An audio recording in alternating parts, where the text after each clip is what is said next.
సోదర బంధువుల అందరికీ డాక్టర్ జె రెడ్డి ఎడ్యుకేషన్ ఛానల్కు స్వాగతము. ఈ సిరీస్ నేను తెలుగులో ప్రజెంటేషన్ చేస్తున్నాను.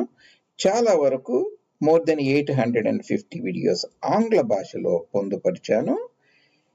ఈ తెలుగు భాష సిరీస్లో తెలుగు ప్రాంత ప్రజలకు ఉపలబ్ధిగా ఉంటుందని ఆశతో ప్రారంభించాను. ఇప్పుడు మనం పార్ట్ 5లో ఉన్నాము. ద హ్యూమన్ ఈకాలజీ, మానవ జీవావరణ శాస్త్రము యొక్క డ్రాడౌన్ అనే కాన్సెప్ట్ ఉపసంహరణ తగ్గింపులాగా భావించవచ్చు. మీకు ఈ యొక్క ప్రజెంటేషన్లో చక్కగా విశదీకరిస్తాను.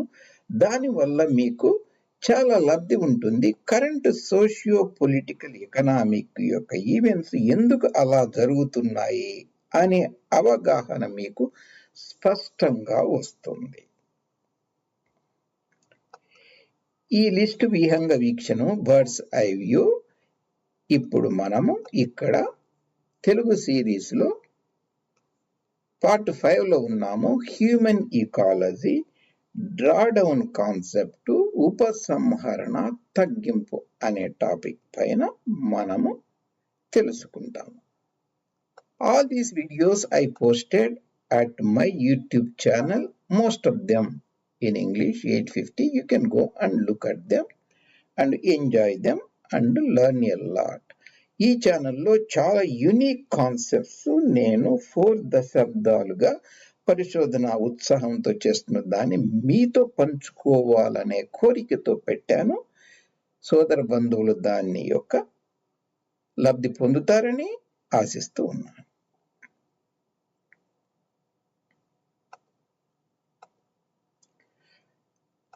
మనము ప్రస్తుతము ఏం జరుగుతుంది ప్రపంచంలో? మోస్ట్ ఆఫ్ ది టైం మనకు సోషియో పొలిటికల్ పారాడైమ్లోనే చెప్తారు. ఆ డిస్కోర్సే ఉంటుంది. దెర్ ఆర్ 2 పారాడైమ్ అంటే భావజాలము, డిస్కషన్, వే ఆఫ్ థింకింగ్ అంటారు. Old outdated paradigm most of the time we listen is socio political paradigm.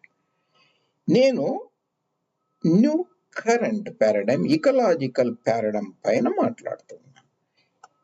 Common discourses లో మీకు what is the military industrial complex niches, what is the carrying capacity, habitat to habitat change, take over concept, humans taking over the flora and faunas base habitat, drawdown, redundancy anxiety, diachronic anxiety. ఆ పదాలు మీరు వినకపోతే మీ యొక్క అవగాహన తక్కువగా ఉంది అని అర్థం. These are very very important concepts. We're living 820 crore జనాభా ఉంది. ఏమి జరుగుతుందని తెలుసుకోనికి ఈ ఇకలాజికల్ పారాడైమ్ మీకు చాలా ఉపయోగకరంగా ఉంటుంది. ప్రీవియస్ గా నేను డ్రాడౌన్ గురించి చెప్పకముందు క్యారింగ్ కెపాసిటీ కాన్సెప్ట్ ఏమిటి అండ్ టేక్ ఓవర్ కాన్సెప్ట్ ఏమిటి అని చెప్పాను. ఇప్పుడు డ్రాడౌన్ కాన్సెప్ట్ ఏమిటి అని విశదీకరిస్తాను. In human ecology, drawdown ecological concept అంటే ఉపసంహరణ. ఏమి లేదు, డ్రాడౌన్ అంటే చాలా సింపుల్. మీరు ఒక బోర్ వేసి కింద వాటర్ పంప్ చేస్తే అది డ్రాడౌన్ కాన్సెప్ట్ ఎక్కువగా నాన్ రెన్యూవబుల్ రిసోర్స్ కి ఉపయోగిస్తారు. అంటే డ్రాయింగ్ డౌన్ అంటే ఎసెన్షియల్ గా డ్రిల్లింగ్ లాగా మనం ఊహించుకోవచ్చు. ఇది డ్రిల్లింగ్ లాగా నేను పెట్టాను ఇక్కడ. Drilling for temporary minerals, metals, coal, oil, natural gas. These are the most important things we have to keep in mind. Water aquifers. Indirect గా చెప్పాలంటే ఒక బిల్డింగ్ కట్టారంటే కాంక్రీట్ కావాలి, సిమెంట్ కావాలి, రోడ్డు వేశారంటే అది ఇండైరెక్ట్ గా. ఒక ఫామ్ హౌస్ బిల్డ్ చేశారంటే ఇండైరెక్ట్ గా ఎక్కడి నుంచో మార్బుల్స్ తీసుకొని వస్తారు. అండ్ ఇవన్నీ ఇండైరెక్ట్ గా డ్రాడౌన్ ప్రాసెస్ పైనే జరుగుతున్నాయి అని మనం గ్రహించాలి. డ్రాడౌన్ హ్యూమన్ ఈకాలజీ కాన్సెప్ట్ ఉపసంహరణ తగ్గింపు. ఒక ఆర్గానిజం, ఇక్కడ మోస్ట్లీ మనం హ్యూమన్ ఈకాలజీ కాబట్టి మానవులను గురించే మాట్లాడతాం. తమ యొక్క జీవన అవకాశాలు అంటే నంబర్స్ కానీ లివింగ్ స్టాండర్డ్స్ కానీ దాన్ని బ్రాడ్గా క్యారింగ్ కెపాసిటీ అంటారు. మానవులు తమ యొక్క క్యారింగ్ కెపాసిటీ, జీవన అవకాశాలు పెంచుకోవడము. This is a temporary process and అందులో మానవులు నాన్ రెన్యూవబుల్ రిసోర్సెస్ తీసుకొని వారి యొక్క జీవన ప్రమాణాలను పెంచుకుంటున్నారు అని అర్థం. It's a temporary expedient process. Life opportunities for a Homo sapiens, human beings, are temporarily increased by extracting from the environment for the species use. For humans use. Humans ఒక place నుంచి ఇంకో ప్లేస్కి వెళ్ళాలంటే ఇంతకు ముందు నడుచుకుంటూ పోయేవాళ్ళు. ఇప్పుడు డ్రిల్లింగ్ చేసి ఫాజిల్ ఫ్యూయల్ కనిపెట్టి దానివల్ల కార్లు తయారు చేసి 80-90 కిలోమీటర్స్ పర్ అవర్ వెళ్తున్నారంటే రిసోర్సెస్ ఎక్స్ట్రాక్ట్ చేసి వారి యొక్క యూటిలిటీకి పెంచుకున్నారు. ప్రాబ్లం ఏమిటి, సమస్య ఏమిటంటే ఇప్పుడు ఆ రిసోర్సెస్ తగ్గిపోతున్నాయి. అవి నాన్ రెన్యూవబుల్ రిసోర్స్. అంటే ఈ భూమండల చరిత్రలో మిలియన్స్ ఇయర్స్ ఇవన్నీ దాచిపెట్టబడ్డాయి. మనం ఇప్పుడు దాదాపు 200 సంవత్సరాల్లోనే మానవ జాతి ఇది ఉపయోగించుకుంటుంది. ఒక్కసారి ఫాజిల్ ఫ్యూయల్స్ వెళ్ళిపోయాయి, డిప్లీట్ అయిపోయాయి అంటే తర్వాత హ్యూమన్స్ ఇది చేయలేరు. అసలు దీని గురించి చాలా మందికి అర్థం కాదు. కాబట్టి దీన్ని మనం మేధస్సులో పెట్టుకొని థింక్ చేయాల్సిన అవసరం ఉంటే ఎలా బిహేవ్ చేయాలని. Drilling for minerals and metals అనుకో. నేను ఆంగ్లంలో దాన్ని చాలా చక్కగా విశదీకరించాను. Humans improve their numbers and carrying capacity, living standards అంటే బై టేక్ ఓవర్ డ్రాడౌన్. ఇప్పుడు డ్రాడౌన్ కాన్సెప్ట్ గురించి తెలుగులో విశదీకరించాను. ఆంగ్లంలో చాలా ఎక్కువగా దాన్ని విశదీకరించాను. మిత్రులు అక్కడ దాన్ని పరిగ్రహించవచ్చు.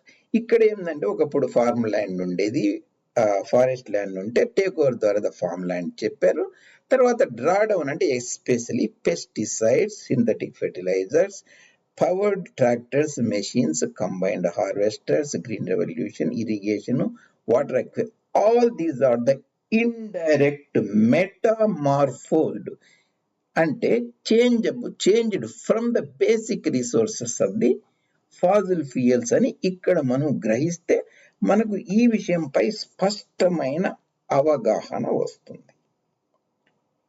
ఈ విషయాలన్నీ నేను చక్కగా హ్యూమన్ ఈకాలజీ దాదాపు 150 సిరీస్ పెట్టాను ఆంగ్లంలో. పాపులేషన్ గురించి, అగ్రికల్చర్ గురించి దాదాపు 100 పెట్టాను. అది ఓవర్లాపింగ్ ఉంది. అక్కడ మీరు దీన్ని ఎక్కువగా తెలుసుకోవచ్చు. ఉదాహరణకు ఏంటంటే ఒక విలేజ్ ఉంది, చిన్నదనూరు విలేజ్ అని ఉంది. పినాకిని మాత బేసిన్ లో ఉంటుంది and south of Pinakini river. అక్కడ ప్రస్తుతానికి అక్కడ ఆ విలేజ్ లో 22 స్క్వేర్ కిలోమీటర్స్ అంటే 2200 హెక్టార్స్ ల్యాండ్ ఉంటుంది. ఒక 2000 పీపుల్ లాగా ఉన్నారు. ఇది ఐలాండ్ అనుకుంటే వాళ్ళు ఇండస్ట్రియల్ అగ్రికల్చర్ స్టార్ట్ చేస్తే 2000 కంటే ఒక 5-6 జనాభాను సపోర్ట్ చేయవచ్చు. ఆ oil, coal, irrigation water base by drilling down collapse అయిన తర్వాత 6-7 జనాభాను ఆ గ్రామము సపోర్ట్ చేయలేదు. Assuming that village is in island. ఎందుకు సపోర్ట్ చేస్తుందంటే ఒక 100 కిలోమీటర్స్ పక్క నుండి ఇరిగేషన్ వాటర్ తెచ్చుకోవచ్చు అండ్ సౌదీ అరేబియా నుంచి ఫెర్టిలైజర్స్ ఇవన్నీ ఇండైరెక్ట్ గా తయారు చేసుకోవచ్చు. కాబట్టి ఆ ఇన్విజిబుల్ ఎకరేజ్ వాళ్ళు దాన్ని అనుభవించి ఉండవచ్చు. కానీ ఎంటైర్ ప్లానెట్ అర్త్ ఒక్కటే ఉంది. వేరే ప్రాంతం నుంచి, మార్స్ నుంచి, మూన్ నుంచి తెచ్చుకున్నది ఏమీ లేదు. కాబట్టి డ్రాడౌన్ కాన్సెప్ట్ చాలా మానవ జీవనాన్ని, జీవన సరళిని భవిష్యత్తులో ప్రభావితం చేస్తుందని మనం తెలుసుకోవాల్సి ఉంటుంది. Hope this concept helped you to understand the ecological paradigm better and మీకు ఈ యొక్క విశదీకరణ పైన ఏమన్నా క్వశ్చన్స్ ఉన్నా పంపండి. And hope this will be very productive understanding the current socio-political economic events.